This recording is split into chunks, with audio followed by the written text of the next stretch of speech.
Okay, we might get going. So I've got an action-packed session this afternoon. Um, Before we start, I'd just like to acknowledge that we are on the Wurundjeri, the land of the Wurundjeri people of the Kulin Nation here at ACME in Naarm in Federation Square. And I'd like to pay my respects to elders past, present and emerging, and acknowledge any First Nations participants who might be in the webinar today. For those of you who don't know me yet, my name is Zoe. I'm a producer of school programs here at ACME, and I'd like to welcome you to our last session on demystifying AI. This one's one that's quite interesting for us here at ACME, and this session is all about the future of AI in art, film and video games. So if you did miss any of the last sessions, you'll notice that we have been posting them on the event page, our ACME event page for these sessions, and also we'll be emailing it to you as usual once we have the recording there all captioned and ready to go. At the end, as usual, we'll have a few minutes for questions with Leon. Yeah, I think that's all the housekeeping. So over to you, Leon. Thank you very much, Zoe. Yeah, so as Zoe said, if you've been with us since the start of this four-part series, thank you very much. And I hope you've enjoyed all of the other sessions. I was going to say episodes then, like this is a TV show, not quite. This final session, as Zoe mentioned, is on AI, art, film, and video games. So we're going to be talking a little bit about the implications of these technologies for the creative industries. And particularly some of those creative industries that our students are going to be going through. Obviously, I speak mainly from a secondary education context with a lot of experience of students going into career pathways in the creative arts. So we want to talk a little bit about some of the implications of those things there.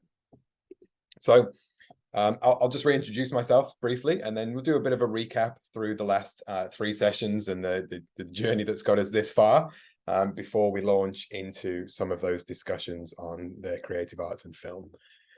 I'm a PhD student. I'm studying generative artificial intelligence and education, and working mostly with professional identity for English teachers, which is obviously my former career. I'm the board director for Young Change Agents and Reframing Autism, which are 2 not-for-profits that run nationally and do a lot of work in education and with schools. And a former director of teaching and learning and head of English. So 15 years in secondary school, most of that as an English teacher, but also VCE media, a little bit of drama here and there, and even a STEM class, just the once, and it was during COVID, so you can imagine. Now, outside of the PhD work, I do some author consultant work, mostly in this reading, writing, and digital technologies kinds of space. So, as I mentioned at the top, we will have some time for Q&A at the end of this session. If any questions occur to you as we're going through, feel free to drop them into the chat or the Q&A on Zoom, and we'll deal with those questions at the end. As this is our final session as well, I'll try and leave maybe 10 minutes at the end so that we can ask questions about anything at all to do with generative AI. So I've been running a lot of sessions recently and talking to teachers, school leaders, and people in and outside of education who are obviously really interested in the implications of these technologies, not just ChatGPT, but some of these broader, more multimodal technologies that we'll look at. So in this session, we're going to go with a quick recap, first of all, and then we'll talk about why the creative industries are worried or perhaps threatened by some of these technologies. We'll talk about some of the ins and outs of what's happening in the US with the strikes, for example, and we'll also talk about some of the opinions of various authors and artists. Then we'll talk about why creatives are excited about these processes, and it's great that just as we're launching this session, ACME has started running a new exhibition featuring some generative AI art. So we'll see how we're going for time, but I might be able to pull up some information on that during the session so that we can have a look at what's going on there. And then I'll talk about generative artificial intelligence in film. We spoke a little bit about film in the previous session, but we didn't get into it very deeply. And I'm going to demonstrate where those technologies are at the moment and what GAI film actually looks like as of September the 6th, 2023. And then finally, generative artificial intelligence in video games, which is probably an area that we're not incredibly familiar with, many of us. It's video games in education is certainly not something that's prevalent in most schools, but there are lots of schools who are starting to dabble in things like esports, in virtual reality, in digital technologies and STEM classes where students are coding and designing their own games. And obviously we will have a certain number of our students in classes who are interested in those kinds of pathways. So hopefully we'll be able to cover as much of that as we have time for this afternoon. And then, as I say, if you have any questions, please do leave them in the chat at the end there. So all the way back at the start of these sessions, and we've been running them for a couple of terms now, we talked about what artificial intelligence is and how it might impact on our schools. And really, we gave a very broad strokes kind of understanding of artificial intelligence, focusing a lot on ChatGPT because it is the most ubiquitous, probably, technology. It's the most accessible one.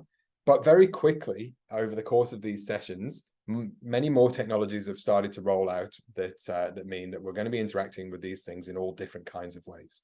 So, for example, Microsoft is very close to releasing more broadly its Copilot product, which is already out there at enterprise level. And AI through Copilot really puts a chatbot in the side of every application that you might be using in your Windows operating system. So Copilot can interact with your applications like PowerPoint, like Microsoft Word, like Outlook for your emails, and all of those different softwares. For our schools, the implications of that is that the technology is going to be there whether we want it or not. It's going to be there whether we understand it or not, and whether we are using it or not, our students will have access to it.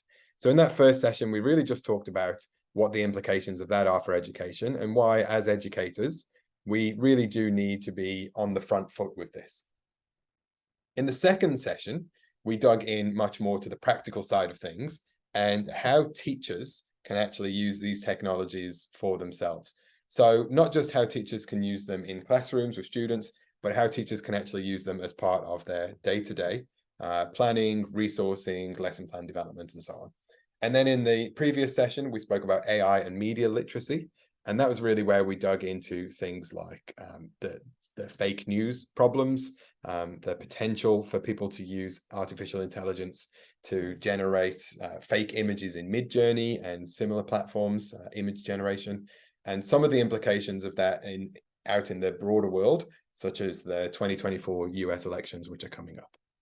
We also spoke a little bit about the technical ins and outs of image generation and how that works and why it's slightly different to text generation, and some of the creative potentials and some of the potential harms. So again, if you didn't get those sessions, make sure you jump onto the Acme website and check those ones out. So we've got an image here from the ongoing strikes in the US.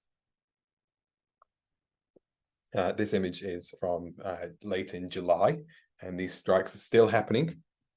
There's all kinds of things happening around the strikes which are nothing to do with artificial intelligence. So that's really important. These aren't AI strikes, but a lot of what's happening in artificial intelligence is informing some of these actions here. So I'm going to run through a few of the concerns that are related to AI technologies in these creative industries. So first of all, there's a real fear that AI is threatening the entry-level jobs in Hollywood, in the film industry. So entry-level jobs, including some of the lower-level technical work, some of the lower-level work around marketing and development, and those kinds of things, which may well be outsourced to, rather than a whole team, just one individual using generative AI. And that's really true of any industry at the moment, is considering the implications from that front. But also, the threat to background actors of what these technologies can do to people who are extras in films.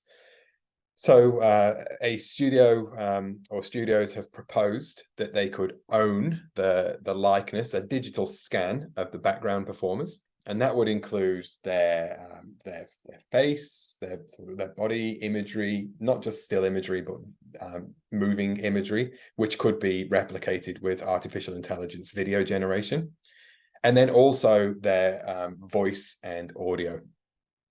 So essentially what the studios are suggesting is that a background actor could be employed once, recorded, and then replicated indefinitely without paying them again, or perhaps with some kind of royalty payments. But as the strikes are proving at the moment, and if you've seen any of this on social media, royalties really don't amount to very much in the long term.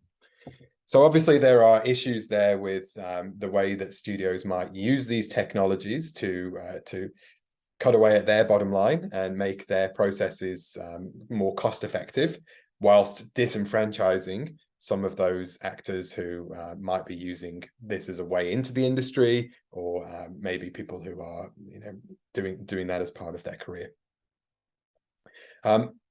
There's also a fear from the mainstream media and actors more broadly that artificial intelligence will be used to just replace them wholesale.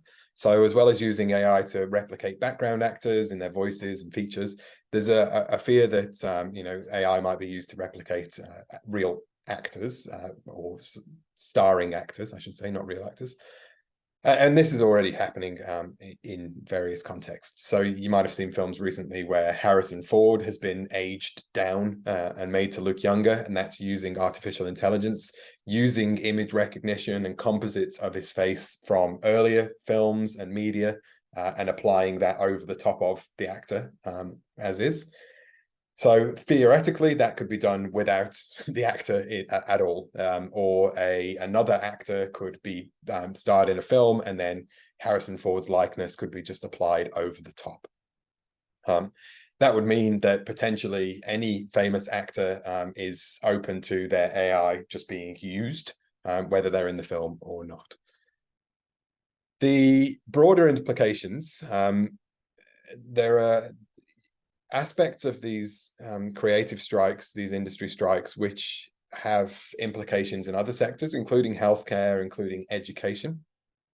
So we know, for example, that certain jurisdictions, even within Australia, have been trialing virtual reality teachers, avatars in place of teachers. And this is really an extension of those kinds of existential fears of AI replacing us, where a bot will come in and do a certain job that up until now a human has done. There are also concerns from particularly from many celebrities that they're being targeted by deepfake technology.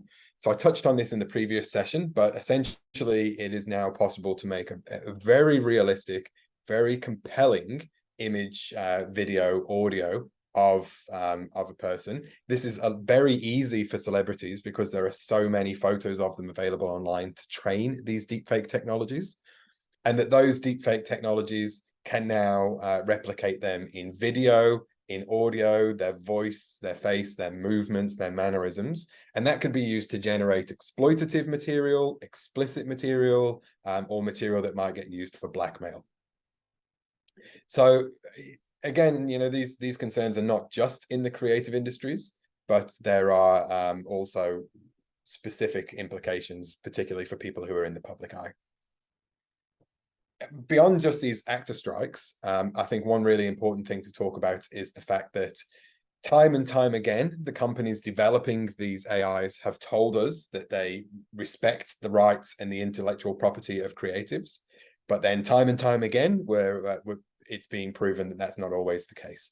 So recently, in an article, and I believe it was either in the Washington Post or the Atlantic, you'll have to Google this, or perhaps Zoe in the background can drop it into the chat if she finds it. One of the investigative journalists has found the data in the Meta data set, so their Llama language model, and they found a thing in there called Book 3, which is a database of illegally copied books which are books which are still in copyright, including books by authors like Stephen King, Margaret Atwood, many, many living authors. So that investigative journalist has identified that the Book 3 dataset is part of the Llama language model. The implication is that it may be part of other language models. We don't know what's in many of these things. We don't know exactly what's in GPT. We don't know what's in Google's Palm model. But certainly, although the developers have said that we're only scraping open access, open source content from the internet, there is definitely copyrighted materials going into these things. So on that front, obviously, creatives are worried that their work is being misappropriated, misused. We've seen this with image recognition, with artists saying that Midjourney has stolen their art, stolen their style. It's been trained on their artworks without their consent. And I don't think that any of these concerns are going to go away anytime soon. So a lot of this is working its way through the courts at the moment, particularly in the US. But you'll also find articles. Margaret Atwood wrote an article recently for The Atlantic, where she spoke about what she thinks about this. A bit closer to home, Nick Cave has written very vocally about what he thinks of AI and the creative industries. So it's definitely safe to say that not everybody in the creative industries is very excited about artificial intelligence, and probably fair enough too.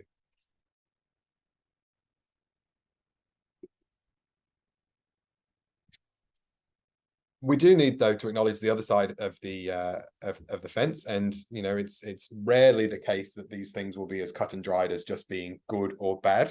There are obviously shades of meaning in between, and in many ways there are potentials for these technologies to boost the creative industries.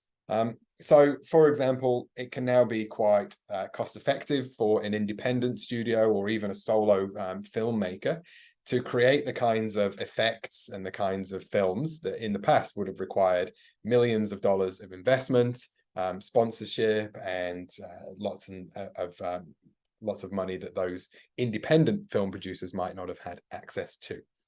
So whilst the big studios are looking at this as a way to save money and cut down on their overheads, this might also be a way for creatives to come in from the other direction and actually open up a few more potentials there. And I've just noticed that the link to the Margaret Atwood article has just been posted into the chat. Thank you. There's a great amount of potential flexibility that will come from these models. And when I say flexibility, I mean the ability for creators to experiment and move around and play around with forms and modes of expression, which aren't necessarily available to them at the moment without, again, lots of money and lots of access to very technical things. So I think that it's definitely true if you look at something like Midjourney, which is image generation, that it's a lot easier now to generate very high quality images than perhaps to find that same relevant image using something like an Unsplash or an open source image repository. So that has huge implications both ways as well. What happens to the photographers who are getting royalty payments from sites like Unsplash versus what happens with the creatives who are using their Midjourney subscription to generate that content instead. So, checks and balances, and what affects one group of people will always have a kind of counter effect on the other. Scalability is something that's really important here. We know how easy it is now for things, particularly through social media, to go viral. We know how easy it is for somebody to become an overnight TikTok sensation and an influencer. So there is an opportunity for independent producers and independent filmmakers to operate now at a much broader scale than ever before. You also have to imagine that many generative AI like ChatGPT and things like that can be used to do a lot of the parts of a business. So if a single person or a small group of people are making a short animated film, they don't need to hire a marketing person, or they don't necessarily need to hire an external promoter or a graphic designer. They could theoretically do a lot of that work themselves. So one argument in favor of these technologies is that they might democratize or make more accessible a lot of the processes and technologies that in the past have been limited to some of those huge studios. And then finally, new modes of expression. Now, if Zoe or someone at Acme has access to a link to the newest exhibit, I saw it posted on social media very recently. If you've got a link in there, we probably have time for me to just switch screen sharing and bring that up, because that's a really fantastic example of the ways that some artists are blending these technologies, using these technologies in ways which extend their normal creative expression, or which actually take them totally out of the box and lead to new modes of expression. So if you just bear with me. It's just in the chat for you there, Leon, if you're able to bring it up as a web page, or I can share it from my end. I'll flip my screen sharing over. So it'll take me 1 second. And thank you very much for sharing that link. So I think this is a fantastic example, perfect timing. I've been waiting for this one to come out throughout this series here. So the exhibit is distributed consciousness. And I'll just pop up the image here, so we can see the installation view. And as you can see, this is a really immersive and multimodal installation. This isn't just people looking at artwork on computer screens. There's and I'm looking forward to getting down to Melbourne and experiencing this myself, but you can see how it's been very consciously and deliberately set up so that it is mixed media. So there's a real physical, visceral element to it as well. There's the mix of text and color and digital artwork there, as well as the physical structure of the room. So this artist, Memo Acten, has used generative AI in the creation of some of these images in various ways, but then also played around with the physical space and the construction of the installation in a way which is definitely, in my impression, my opinion, elevating it quite significantly beyond the kind of stuff that I'm using Midjourney for to generate images to use on my blog, for example. So just a great little example, very timely. And I'll switch back to my slides now about how these things can be used in the creative arts. That applies as well to all of the other modes of expression that we have access to with generative AI. So for ChatGPT, I'm sure there are authors out there who are experimenting with language models, playing around with them in ways which are unexpected and surprising and creative. Google has recently released a product and a video in partnership with Lupe Fiasco, the hip hop artist, where they've fine-tuned one of the language models to do wordplay, generate spins on words and remixes of words and language as a creative tool. And as we'll see shortly, there are ways to use these things even for creating video games and those kinds of technologies. Okay, so let's start talking about generative AI in film and video games. Generative AI models are built on the same technology as image generation technology. So if you were in the last session, you remember that we talked a little bit about how image gen works. It's quite similar in a lot of ways to text generation. We need a huge data set of images. We need those images to be labeled, and we need the computer to be able to process them and then replicate them.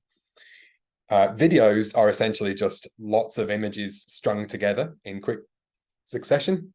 And that means that we can sort of level up from image generation to video generation. All we need to do is figure out the process to get from A to B. And that is what people are working on right now.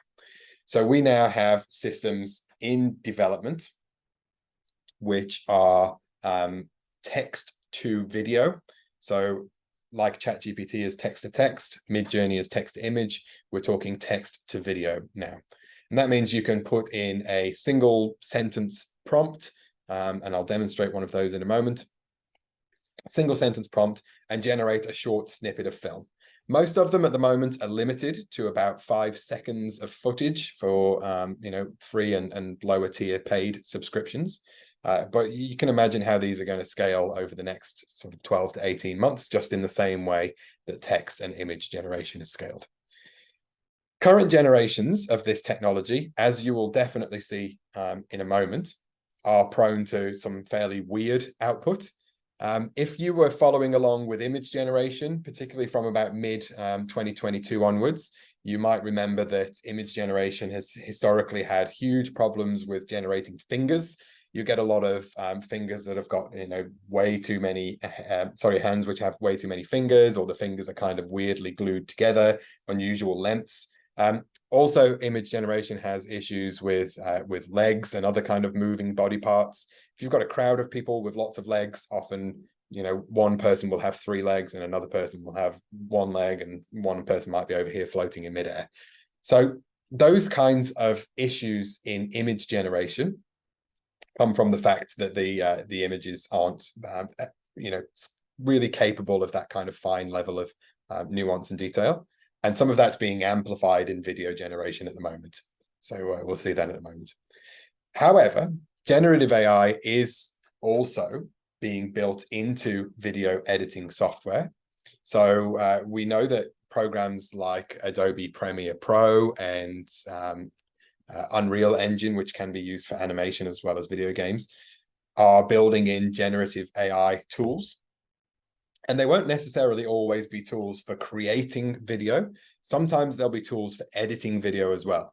So Unreal Engine is a great example of this. They're using natural language, just like ChatGPT, to allow a user to type in things like, give me some particle effects, some rain, some snow over the top of this scene, rather than actually having to code that themselves, or having to use the specific assets and do all of that kind of work.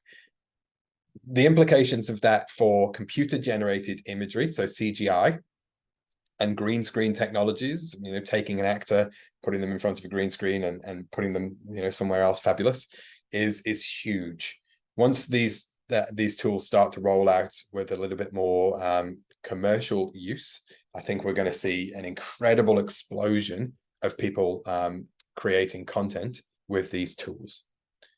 The question mark at the end there is, are we going to go as far as generating human actors? The answer is absolutely yes, 100%. In fact, I saw an article pop up just this morning about the first ever AI recording artist to get a record deal. I'm not sure really. I didn't dig into the article, but it's a little kind of computer generated blue avatar that evidently has written or produced an album of music and has picked up a record deal. So this is definitely the way that some of these things are going, and that will certainly happen with human actors, as you'll see in a moment when I do another demonstration.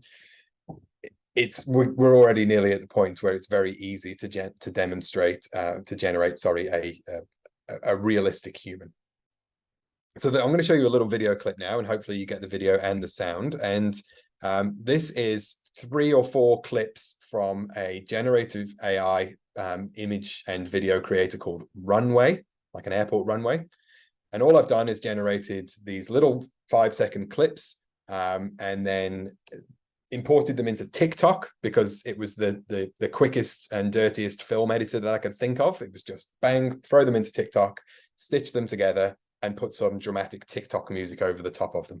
So here's, this is definitely not in reference to any famous films that have just launched recently that have anything to do with nuclear warfare. This is a totally unique and original film. I'm definitely not trying to plagiarize here.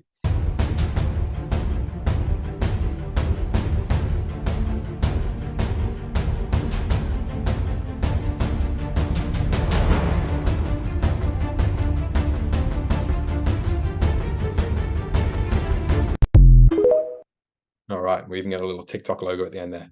So, obviously that's not super flash. I'm not going to win any box office awards for that, but ultimately that took me about maybe 5 minutes to put together. Generating this man here, so that's using a prompt like "man stands in desert wearing trilby hat," and a little bit of an explosion dropping towards the ground here, a mushroom cloud. Interestingly, this looks very much like a literal mushroom, like it's a cloud made out of mushroom, which is its interpretation, and then some fiery explosion. The important part is that none of this footage is stock footage, in any way real. It's all generated from scratch in exactly the same way as image generation works. A couple, we get those weird things, like if I scroll backwards and forwards through this head here, you can see the man's head looks like it's made of a sack of jelly. A lot of very strange movement there. We've got the aforementioned mushroom cloud, and the fire and the flames here. If you look at it very closely, you can see that it's some sort of unusual artifacting and odd shapes here. But again, very early days, and you can just imagine what these technologies are going to look like in the quite near future.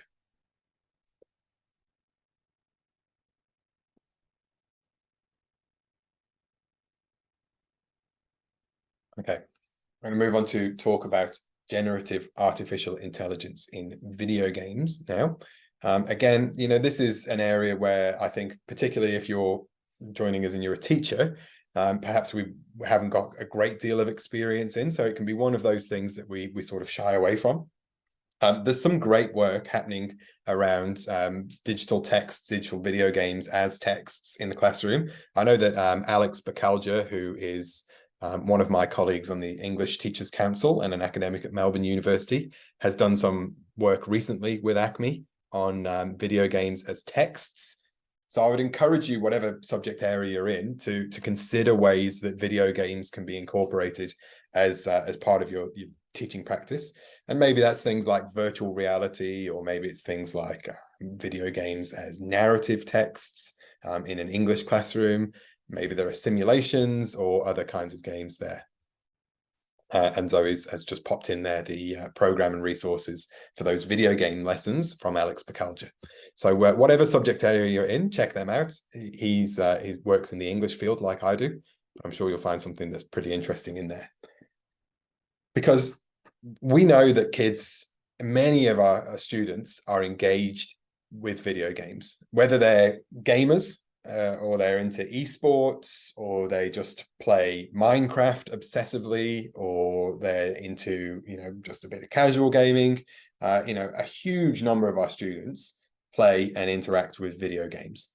And a portion of those students will definitely go on into the creative industries and into things like games design. Okay, so to support those students, I think it's really important that we have an understanding of what these generative AI technologies are going to do to impact those industries in the future and in the very near future.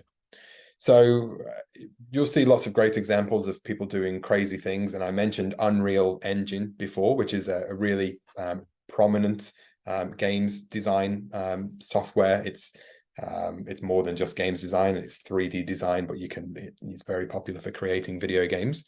And their generative AI tools look phenomenal, look very, very impressive.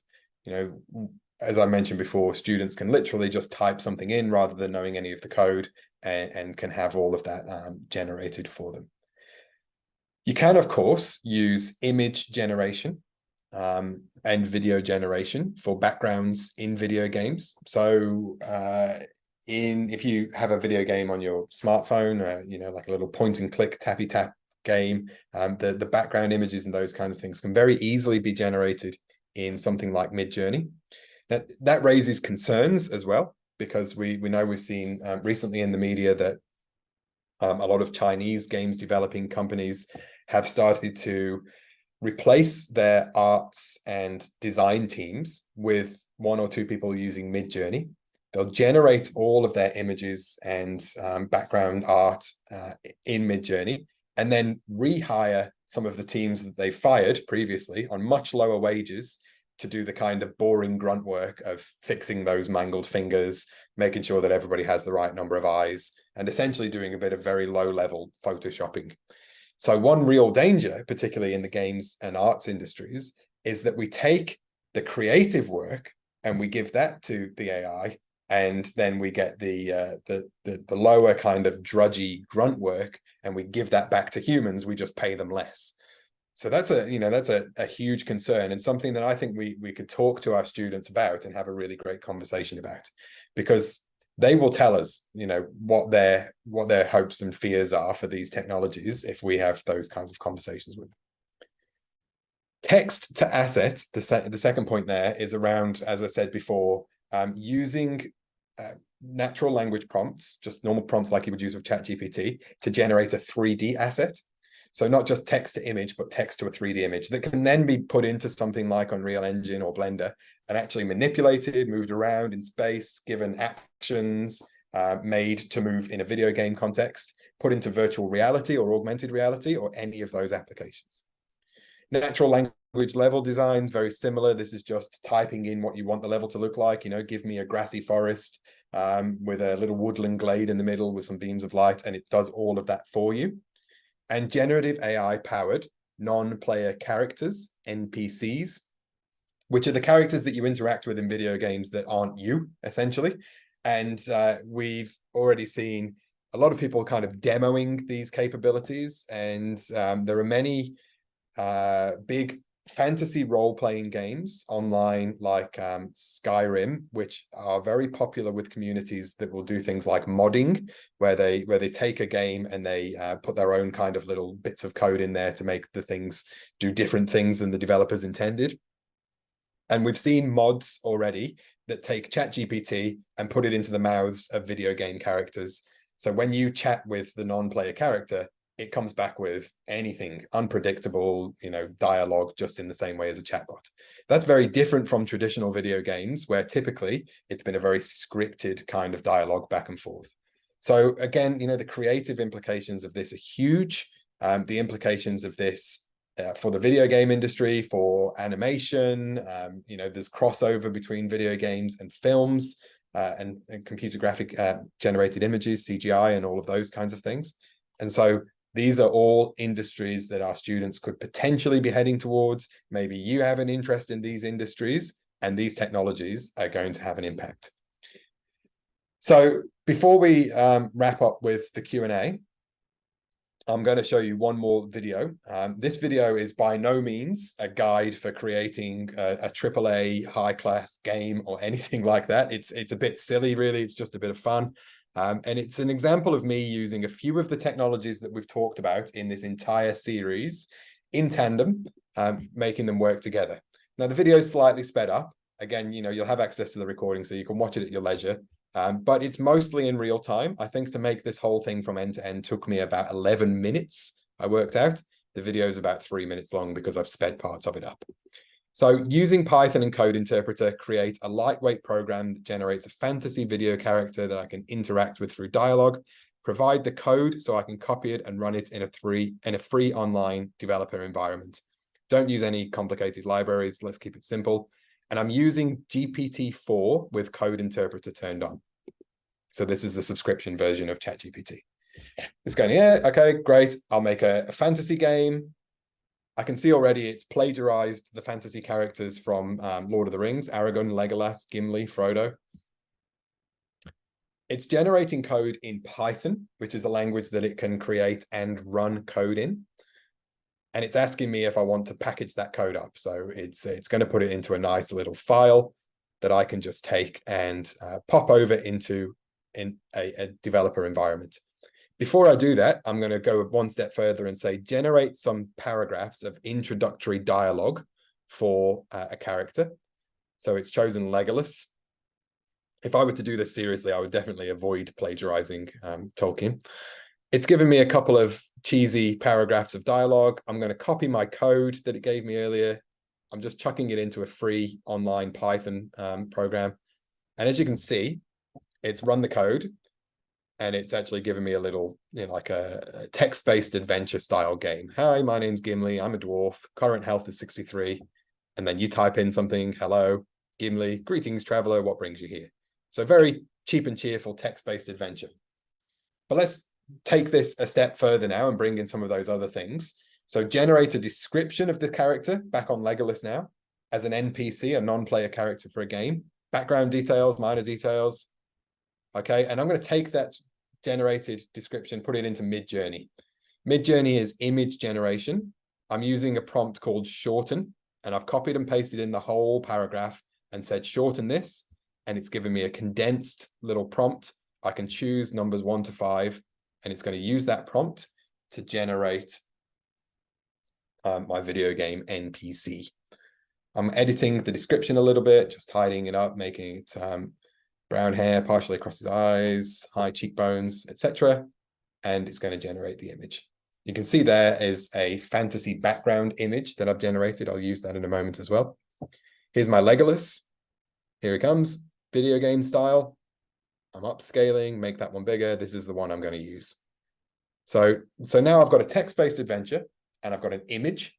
I'm going to use a bit more AI to bring those together.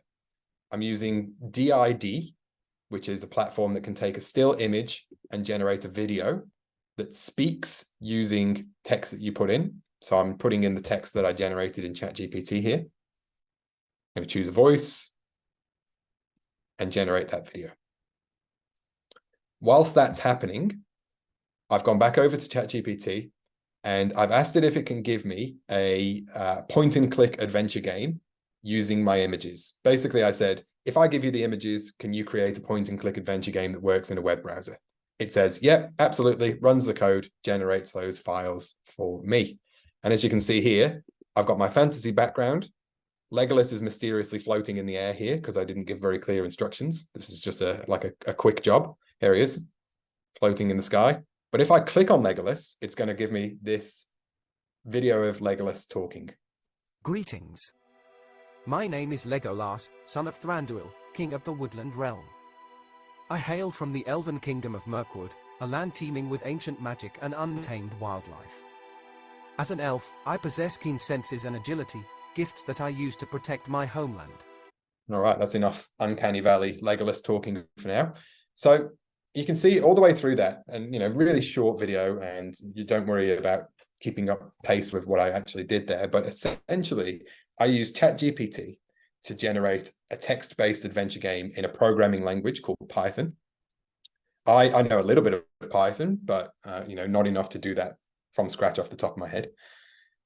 I've then taken the ideas and the characters from that, built them out a little bit, given them some dialogue, used ChatGPT to create some description, some visual description, pop that into image generation, generating my Legolas picture, taken my picture, put it into DID, taken the script, put them together and generated a video that moves Legolas's mouth around and makes it look like he's talking. Really early days technology, still looks a bit odd, but it will get better. And then I've taken the little video of Legolas talking, the little picture of him, the background image, and gone back to ChatGPT, uploaded those files into it, and said, use these to create a web-based point-and-click adventure game. Now, if I was going to spend a bit of time on this, I could come up with the kinds of things that are already starting to come out online where people are demonstrating how they're using these technologies to make fully functional working games. And some of them are doing that with no coding or programming experience at all. So I want you to think about the creative possibilities of those kinds of technologies and applications for your own kids, yourself, any of the students that you work with. Okay. We've got 5 minutes left for Q&A, one last final Q&A time. So I might hand back over to Zoe. And Zoe, if any questions come up in the chat, fire them at me. Otherwise, if you have any questions, we'll wrap up the series. I actually have a question. It's a bit of a long-winded one, but I thought I might, while we're waiting for some people to pop their questions in, I might go ahead if I may. Yeah. Because we work in education here at ACME and we get a lot of feedback from teachers who are voicing their concerns about AI.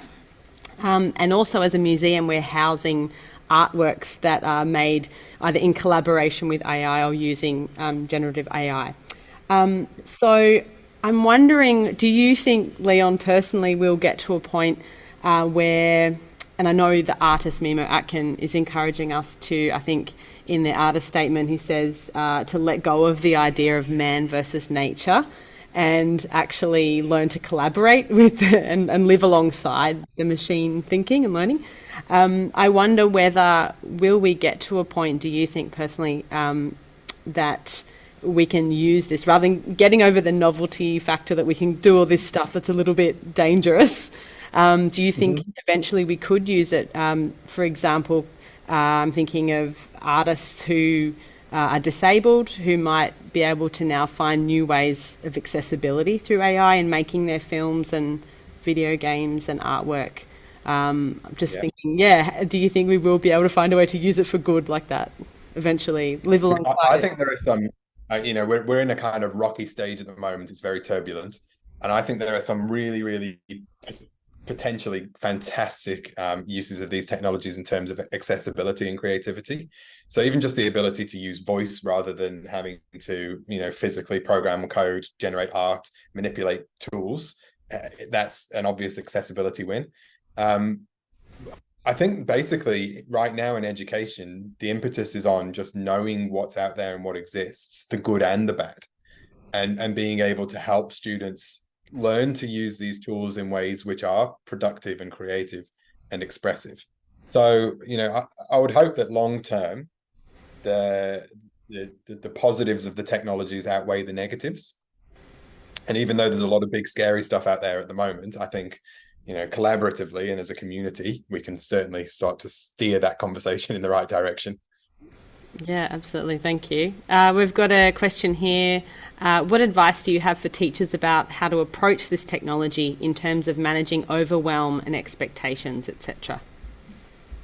Yeah, just go simple. And hi again, Mark. Mark's been here, I think, nearly all of these, and I've spoken to Mark many times. Mark, you're right. There's thousands of apps and there's thousands of services and there's this, that, and the other. And I just posted in the chat in response to Greg that the tool that I used to make the talking video, which was DID. So that's another tool, another service. My advice for teachers is go as simple as possible. Learn how something like ChatGPT or Microsoft's Bing chat works, first of all, and just sit with that for as long as you need to. And maybe, don't use anything else. And then if you want to use image generation, just go for the easiest option, which is probably Microsoft Bing Chat, which uses DALL-E, and just play around with that one single thing.